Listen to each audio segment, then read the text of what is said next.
നമ്മളിന്ന് സംസാരിക്കുവാൻ പോകുന്നത് ബേസിക് അക്കൗണ്ടിംഗ് എന്ന ഓപ്പൺ കോഴ്സിലെ ഇൻട്രഡക്ഷൻ ടു അക്കൗണ്ടിംഗ് എന്ന് പറയുന്ന ആദ്യത്തെ ചാപ്റ്ററിനെ കുറിച്ചാണ്. ഈ ചാപ്റ്ററിനെ കുറിച്ച് സംസാരിക്കുന്നതിന് മുമ്പ് നിങ്ങൾ ഇതുവരെയും ഈ ചാനൽ സബ്സ്ക്രൈബ് ചെയ്തിട്ടില്ലെങ്കിൽ ഒന്ന് സബ്സ്ക്രൈബ് ചെയ്യുക.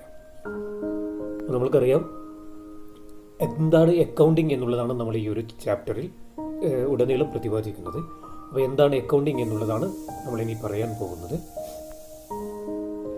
സാധാരണ രീതിയിൽ ഒരു മനുഷ്യനെ സംബന്ധിച്ചിടത്തോളം അവൻ്റെ ഭാഷ എന്ന് പറയുന്നത് അവന് വളരെയധികം പ്രാധാന്യമുള്ള ഒന്നാണ്. അവനുള്ള ആശയങ്ങളും അവനുള്ള ചിന്തകളും അതുപോലെ തന്നെ അവൻ്റെ ആഗ്രഹങ്ങളും ഇതൊക്കെ പ്രകടിപ്പിക്കുന്നത് ഭാഷയിലൂടെയാണ്.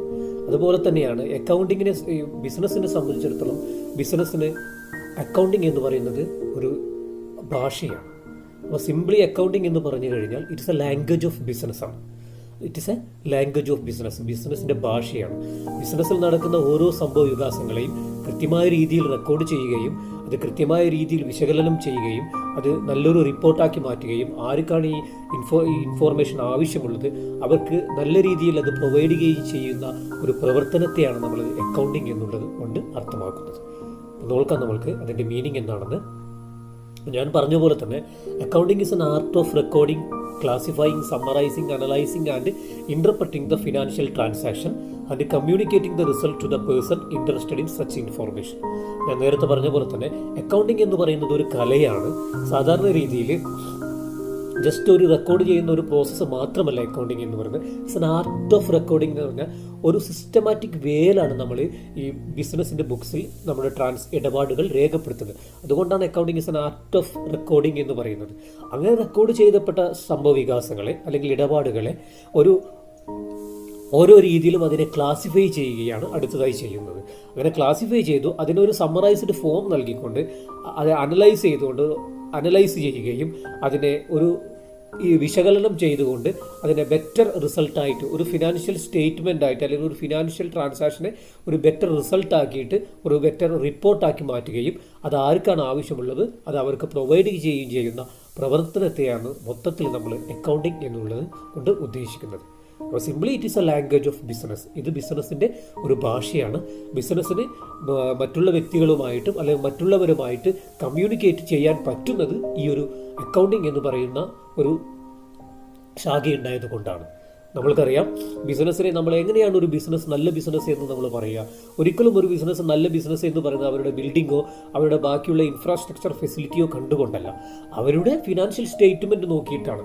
അവരുടെ ഫിനാൻഷ്യൽ സ്റ്റേറ്റ്മെൻറ്റ് നോക്കിയിട്ട് മാത്രമേ നമ്മൾക്ക് ഒരു ബിസിനസ് നല്ല ബിസിനസ്സാണെന്ന് പറയാൻ പറ്റൂ. അപ്പോൾ അങ്ങനെ ഫിനാൻഷ്യൽ സ്റ്റേറ്റ്മെൻറ്റ് ഉണ്ടാക്കണമെങ്കിൽ അത് റിപ്പോർട്ട് ആ ഒരു സംഭവം പ്രിപ്പയർ ചെയ്യാൻ വേണ്ടിയിട്ട് നമ്മൾക്ക് ഏത് ആവശ്യമാണ്? അക്കൗണ്ടിങ് ആവശ്യമാണ്. അവിടെയാണ് അക്കൗണ്ടിങ് ഒരു ബിസിനസ്സിൽ എത്രമാത്രം പ്രാധാന്യമുള്ളതായി നമ്മൾക്ക് മനസ്സിലാക്കുന്നത്. ഓക്കെ, നമുക്ക് എന്തൊക്കെയാണ് ഈ അക്കൗണ്ടിങ്ങിൻ്റെ പ്രവർത്തനങ്ങൾ അല്ലെങ്കിൽ what are the functions of accounting എന്നുള്ളത് നമുക്ക് നോക്കാം. എന്താണ് ഇതിൻ്റെ ഫങ്ഷൻസ് നോക്കാം. ഫസ്റ്റ് ഫംഗ്ഷൻ എന്ന് പറയുന്നത് റെക്കോർഡിംഗ് ആണ്. First function recording is the basic function of accounting. അക്കൗണ്ടിങ്ങിൻ്റെ ബേസിക് ഫംഗ്ഷൻ എന്ന് പറയുന്നത് റെക്കോർഡിംഗ് ആണ്. ഈ റെക്കോർഡിങ്ങിലൂടെയാണ് അക്കൗണ്ടിങ്ങിൻ്റെ പ്രവർത്തനം ആരംഭിക്കുന്നത്. അപ്പോൾ നമ്മൾ പറഞ്ഞു റെക്കോർഡിംഗ് ജസ്റ്റ് റെക്കോർഡ് ചെയ്യുകയല്ല, it's a art of recording ആണ്. ഒരു സിസ്റ്റമാറ്റിക് വേയിൽ നമ്മൾ ബിസിനസ്സിൽ നടക്കുന്ന കാര്യങ്ങളെക്കുറിച്ചും അല്ലെങ്കിൽ ഇടപാടുകളെക്കുറിച്ചും സംഭവ വികാസങ്ങളെക്കുറിച്ചും നമ്മൾ ഒരു സിസ്റ്റമാറ്റിക് വേയിൽ ബിസിനസ്സിൻ്റെ ബുക്സിൽ രേഖപ്പെടുത്തുന്നതിനെയാണ് റെക്കോർഡിംഗ് എന്ന് പറയുന്നത്. ഓക്കെ, അതൊരു ഓർഡർലി മാനറിലാണ് നമ്മൾ റെക്കോർഡ് ചെയ്യുന്നത്. ഇനി രണ്ടാമത്തെ ഫംഗ്ഷൻ എന്ന് പറയുന്നത് ക്ലാസിഫയിങ് ആണ്. ഇങ്ങനെ classifying means the activity of bringing together the items of similar nature at A one place. അങ്ങനെ പറഞ്ഞു കഴിഞ്ഞാൽ നമ്മളിങ്ങനെ റെക്കോർഡ് ചെയ്തപ്പെട്ട ഒരുപാട് ട്രാൻസാക്ഷനുകൾ, ഒരുപാട് ഇടപാടുകൾ നമ്മൾ റെക്കോർഡ് ചെയ്യപ്പെടും. അങ്ങനെ റെക്കോർഡ് ചെയ്തപ്പെട്ട ട്രാൻസാക്ഷനുകളെ നമ്മൾ അവരുടെ ഒരു പൊതു സ്വഭാവത്തിനനുസരിച്ച് അവരെ ഓരോ ഗ്രൂപ്പുകളാക്കി മാറ്റുന്നതിനെയാണ് ക്ലാസിഫൈങ് എന്ന് പറയുന്നത്. Bringing together the items of similar nature at A one place. ഓരോ പൊതു സ്വഭാവത്തിനനുസരിച്ച് അവരെ ഓരോ പ്ലേസിലേക്കും അവരെ ഒരു ഗ്രൂപ്പുകളാക്കി മാറ്റുന്ന പ്രോസസ്സിനെയാണ് നമ്മൾ ക്ലാസിഫൈ എന്ന് പറയാൻ പറ്റുന്നത്. ഇനി അടുത്ത പ്രോസസ്സ് എന്ന് പറയുന്നത് അല്ലെങ്കിൽ അടുത്ത ഫംഗ്ഷൻ എന്ന് പറയുന്നത് സമ്മറൈസിംഗ് ആണ്. Summarise means presentation of classified data in a way which is understandable to users. Summarising എന്ന് പറയുന്നത് നമ്മളിങ്ങനെ ക്ലാസിഫൈ ചെയ്ത ഡാറ്റകളെ അല്ലെങ്കിൽ ക്ലാസിഫൈ ചെയ്ത ഗ്രൂപ്പുകളെ നമ്മൾ മനസ്സിലാകുന്ന രീതിയിൽ പ്രസൻറ്റ് ചെയ്യുക എന്നുള്ള പ്രോസസ്സാണ് സമ്മറൈസിംഗ് എന്ന് പറയുന്നത്. അതിൻ്റെ ക്രീമായ അതിൻ്റെ അതെന്താണ് അർത്ഥമാക്കുന്നത് എന്നുള്ളത് അതൊരു വ്യക്തമായ ഒരു അണ്ടർസ്റ്റാൻഡബിൾ മാനറിൽ എല്ലാവർക്കും മനസ്സിലാവുന്ന രീതിയിൽ നമ്മൾക്ക് അതിനെ പ്രസൻറ്റ് ചെയ്യുന്ന പ്രോസസ്സിനെയാണ് സമ്മറൈസിങ് എന്നുകൊണ്ട് അർത്ഥമാക്കുന്നത്. ഇനി അടുത്ത ഫംഗ്ഷനിലേക്ക് നമുക്ക് പോകാം. Analysing and interpreting. Analyzing and interpreting. Analyzing make the records data more simplified and interpretation explain the meaning and significance of simplified data. Analyzing എന്ന് പറയുന്നത് ഇങ്ങനെ പ്രസന്റ് ചെയ്ത ഡാറ്റകളെ ഒന്ന് സിംപ്ലിഫൈ ചെയ്യുന്ന പ്രോസസ്സിനെയാണ് അനലൈസിങ് എന്ന് പറയുന്നത്. അതായത് cutting down into several parts. Okay, അതിനെ ഓരോ പാർട്സുകളായിട്ട് കട്ടിംഗ് ഡൗൺ ചെയ്തുകൊണ്ട് അതിനൊരു സിംപ്ലിഫിക്കേഷൻ കൊടുക്കുന്ന പ്രോസസ്സിനെയാണ് നമുക്ക് അനലൈസിങ് എന്ന് പറയാൻ പറ്റുന്നത്. ഓക്കെ, ദെൻ അങ്ങനെ അനലൈസ് ചെയ്ത സംഭവത്തെ അല്ലെങ്കിൽ അനലൈസ് ചെയ്ത റിപ്പോർട്ടിനെ അതിനെ എക്സ്പ്ലെയിൻ ചെയ്യുകയും അതിൻ്റെ മീനിങ്ങും ഇമ്പോർട്ടൻസും എക്സ്പ്ലെയിൻ ചെയ്യുന്ന പ്രോസസ്സിനെയാണ് നമ്മൾ ഇൻ്റർപ്രറ്റിംഗ് അല്ലെങ്കിൽ വിശകലനം എന്നുകൊണ്ട് അർത്ഥമാക്കുന്നത്. അപ്പോൾ നമ്മൾ എന്ത് ചെയ്തു, ഇൻ്റർപ്രറ്റ് ചെയ്യുകയും അങ്ങനെ സിംപ്ലിഫൈഡ് ഡാറ്റ നല്ല ഇഫക്റ്റീവ് വേയിൽ നമ്മൾ അതിൻ്റെ മീനിങ്ങും അതുപോലെ തന്നെ അതിൻ്റെ സിഗ്നിഫിക്കൻസും നമ്മൾ എക്സ്പ്ലെയിൻ ചെയ്യുകയും ചെയ്തു. ഇനി ഇങ്ങനെ ചെയ്തു കഴിഞ്ഞാൽ അതിൻ്റെ അക്കൗണ്ടിങ്ങിൻ്റെ അവസാന സ്റ്റെപ്പിലേക്ക് എത്തുകയാണ്. That is communicating. കമ്മ്യൂണിക്കേറ്റിംഗ് എന്ന് പറഞ്ഞു കഴിഞ്ഞാൽ നമ്മളിങ്ങനെ സിംപ്ലിഫൈഡ് ചെയ്ത ഡാറ്റ നമ്മൾ ആർക്ക് പ്രസൻറ്റ് ചെയ്യുകയാണ്, ആർക്കാണ് ഈ ഡാറ്റകൾ ആവശ്യമുള്ളത്, അല്ലെങ്കിൽ ഏതൊക്കെ പേഴ്സൺസ് ആണ്, ഏതൊക്കെ ഇൻട്രസ്റ്റഡ് യൂസേഴ്സ് ആണ് ഈ അക്കൗണ്ടിങ് ഇൻഫർമേഷൻ ആവശ്യമുള്ളത്, അവർക്കൊരു ബെറ്റർ വേയിൽ നമ്മൾ പ്രസൻറ്റ് ചെയ്യുന്ന പ്രോസസ്സിനെയാണ് കമ്മ്യൂണിക്കേറ്റിംഗ് എന്ന് പറയുന്നത്. ഇതാണ് അക്കൗണ്ടിങ്ങിൻ്റെ ഫങ്ഷൻസ് എന്ന് പറയുന്നത്. അപ്പോൾ recording, classifying, summarizing and interpreting and communicating.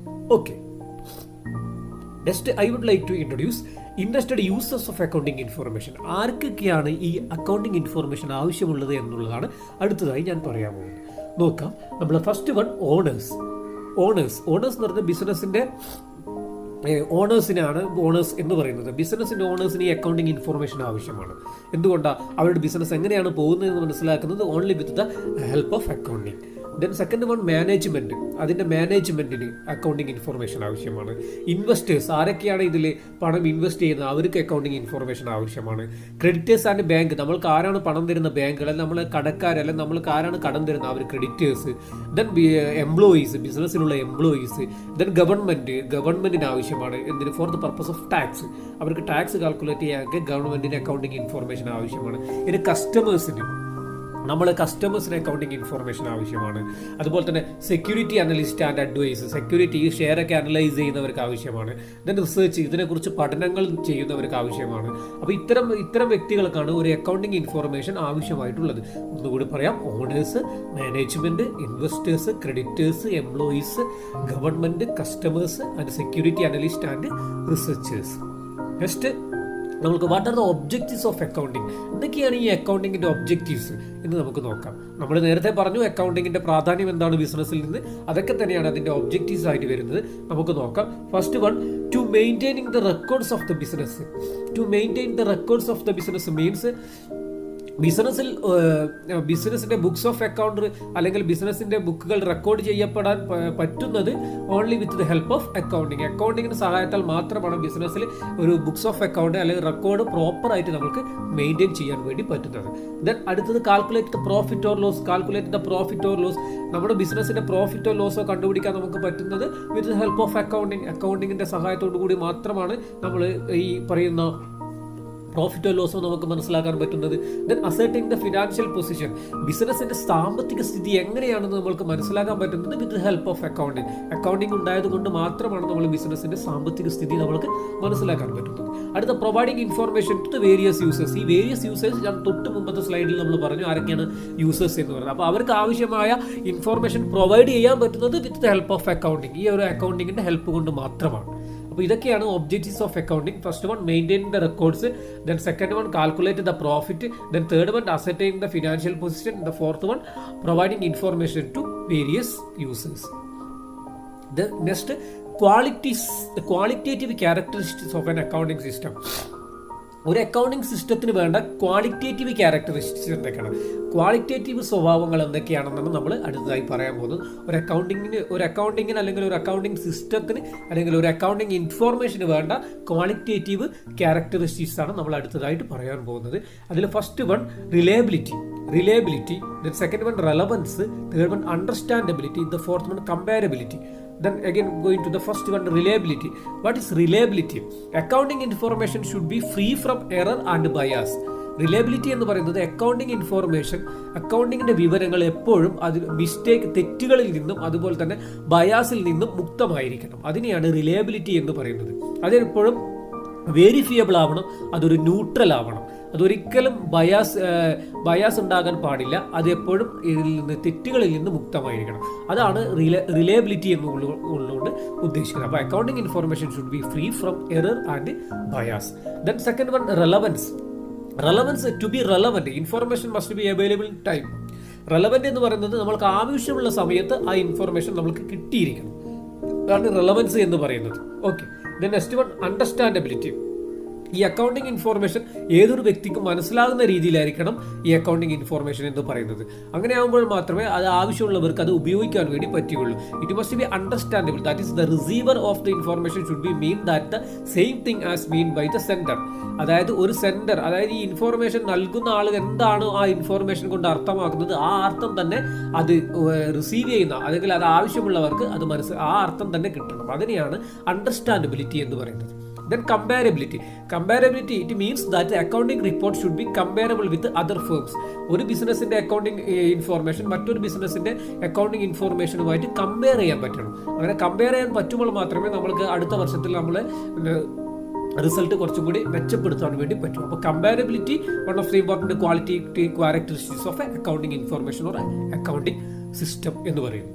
Okay, next നമുക്ക് എന്താണ്, അപ്പോൾ ഞാൻ പറയുന്ന കാര്യങ്ങളൊക്കെ മനസ്സിലാവുന്നുണ്ടാവും വിചാരിക്കുന്നു. അടുത്ത, advantage and limitations of accounting. ഇങ്ങനെ എന്തൊക്കെയാണ് അക്കൗണ്ടിങ്ങിന്റെ അഡ്വാൻറ്റേജ് എന്ന് പറയുന്നത്? First one, providing quantitative information. Quantitative information provide ചെയ്യുക. Helps ascertaining financial position of a ബിസിനസിന്റെ ഫിനാൻഷ്യൽ പൊസിഷൻ മനസ്സിലാക്കി കൊടുക്കുക. Systematic recording of data. Recording data systematic വേയിൽ റെക്കോർഡ് ചെയ്യാൻ പറ്റുന്നത് വിത്ത് ഹെൽപ്പ് ഓഫ് അക്കൗണ്ടിംഗ് ആണ്. Helps to management take decision. ഒരുപാട് തീരുമാനങ്ങൾ എടുക്കേണ്ടി വരും മാനേജ്മെന്റിന്. അപ്പോൾ അങ്ങനെ നല്ല നല്ല തീരുമാനങ്ങൾ എടുക്കാൻ ആവശ്യമായ വിവരങ്ങൾ നൽകുന്നത് അക്കൗണ്ടിംഗ് ആണ്. Then facilitate comparative study. നമ്മൾ പറഞ്ഞു, ഒരു ബിസിനസിന്റെ ഫിനാൻഷ്യൽ റിസൾട്ടും മറ്റൊരു ബിസിനസിന്റെ ഫിനാൻഷ്യൽ റിസൾട്ടും തമ്മിൽ കമ്പയർ ചെയ്യാൻ പറ്റുന്നത് അക്കൗണ്ടിംഗ് ഉണ്ടായതുകൊണ്ട് തന്നെ. അതുപോലെ തന്നെ അക്കൗണ്ടിംഗ് ഒരു ബിസിനസ്സിനകത്ത് തന്നെ രണ്ട് പീരീഡിൽ തമ്മിലുള്ള ഇൻഫോർമേഷനുകൾ കമ്പയർ ചെയ്യാൻ പറ്റുന്നത് അക്കൗണ്ടിംഗ് ഉണ്ടായതുകൊണ്ട് തന്നെയാണ്. ഇറ്റ് പ്രൊവൈഡ് ഇൻഫോർമേഷൻ ടു അതായത് ഇൻഡസ്ട്രിയൽ യൂസേഴ്സ്. ഞാൻ നേരത്തെ പറഞ്ഞു, ഒരുപാട് വ്യക്തികൾക്ക് അവർക്ക് ആവശ്യമായ ഇൻഫോർമേഷൻ പ്രൊവൈഡ് ചെയ്യാൻ പറഞ്ഞു. Provide evidence in the case of dispute. എന്തെങ്കിലും തരത്തിലുള്ള തർക്കങ്ങൾ ഉണ്ടായാൽ അവിടെ എവിഡൻസ് ആയിട്ട് നമുക്ക് കാണിക്കാൻ പറ്റുന്നത് ഈ ഒരു റെക്കോർഡ് ചെയ്യപ്പെട്ട വിവരങ്ങളാണ്. എങ്ങനെ വിവരങ്ങൾ റെക്കോർഡ് ചെയ്യാൻ പറ്റാൻ പറ്റുന്നത് നമുക്ക് അക്കൗണ്ടിംഗ് ഉണ്ടായതുകൊണ്ട്.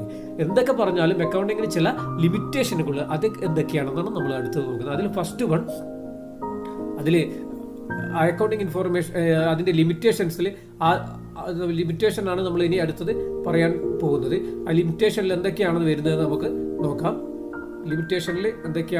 നമുക്ക് നോക്കാം. അതിൽ ആദ്യത്തത്, it records only quantitative aspects of the transaction. ഒരു ഇടപാടിന്റെ ക്വാണ്ടിറ്റേറ്റീവ് ആസ്പെക്ട് മാത്രമേ റെക്കോർഡ് ചെയ്യാൻ പറ്റുന്നുള്ളൂ. എന്താണ് ക്വാണ്ടിറ്റേറ്റീവ് ആസ്പെക്ട് എന്ന് പറഞ്ഞാൽ? Quantitative aspects with it can be measured with help of money. പണത്തിന്റെ മൂല്യം കൊണ്ട് അളക്കാൻ പറ്റുന്നതിനെയാണ് നമ്മൾ ക്വാണ്ടിറ്റേറ്റീവ് എന്ന് പറയുന്നത്. അപ്പോൾ അങ്ങനെ പണത്തിന്റെ മൂല്യം കൊണ്ട് അളക്കാൻ പറ്റുന്നത് മാത്രമേ നമ്മൾ ബിസിനസിന്റെ അക്കൗണ്ട്സിൽ രേഖപ്പെടുത്താൻ പറ്റുകയുള്ളൂ വിത്ത് ദ ഹെൽപ്പ് ഓഫ് അക്കൗണ്ടിങ്. അത് ക്വാളിറ്റേറ്റീവ് ഇൻഫോർമേഷൻ നമുക്ക് റെക്കോർഡ് ചെയ്യാൻ പറ്റില്ല. അതൊരു പോരായ്മയായിട്ടാണ് പറയുന്നത്. അതുപോലെ തന്നെ accounting is A second one, accounting is A postmortem survey. Accounting എന്ന് പറയുന്ന ഒരു പോസ്റ്റ്മോർട്ടം സർവേ ആണ്. അങ്ങനെ പറയാൻ കാരണം അക്കൗണ്ടിങ് നടന്നതിന് ശേഷമാണ് നമ്മൾ ഈ കാര്യങ്ങളൊക്കെ റെക്കോർഡ് ചെയ്യുന്നത്. അതുകൊണ്ട് ഒരു പോസ്റ്റ്മോർട്ടം സർവേ ആണെന്ന് പറയാം. ഇനി മൂന്നാമത്തത്, accounting records only actual cost figures ആണ്. മൂന്നാമത്തെ, ആക്ച്വൽ കോസ്റ്റ് ഫിഗേഴ്സ് മാത്രമേ അക്കൗണ്ടിൽ റെക്കോർഡ് ചെയ്യുന്നുള്ളൂ. അതായത് ഭാവിയിൽ എത്ര കോസ്റ്റ് ഉണ്ടാവും എന്ന് പറഞ്ഞിട്ട് എഴുതാൻ പറ്റുന്നില്ല. ഇപ്പോഴെന്താണുള്ളത് ആക്ച്വൽ, അത് മാത്രമേ നമുക്ക് റെക്കോർഡ് ചെയ്യാം. അതൊക്കെ ഒരു പോരായ്മയായിട്ടാണ് പറയുന്നത്. ഇനി use of different accounting method. ഒരുപാട് തരത്തിലുള്ള അക്കൗണ്ടിങ് മെത്തേഡുകൾ ഉപയോഗിക്കുന്നതുകൊണ്ട് തന്നെ നമ്മൾക്കത് നമ്മളുടെ റിലയബിലിറ്റിയെ ബാധിക്കാറുണ്ട് എന്നും നമുക്ക് പറയാം. ഇനി അപ്പോൾ ഈ പറയുന്ന കാര്യങ്ങളൊക്കെയാണ് അക്കൗണ്ടിങ്ങിൻ്റെ പോരായ്മകൾ എന്ന് പറയുന്നത്. എന്തൊക്കെ പോരായ്മകൾ ഉണ്ടെങ്കിലും അക്കൗണ്ടിങ് എന്ന് പറയുന്നത് ബിസിനസ്സിൻ്റെ ഒരു ഭാഷയാണ് എന്ന് മാത്രം നിങ്ങൾ മനസ്സിലാക്കി വെക്കുക. ഓക്കെ, നിങ്ങളെല്ലാവർക്കും ഞാൻ പറഞ്ഞ കാര്യങ്ങളൊക്കെ മനസ്സിലായിട്ടുണ്ടാവുമെന്ന് വിചാരിക്കുന്നു.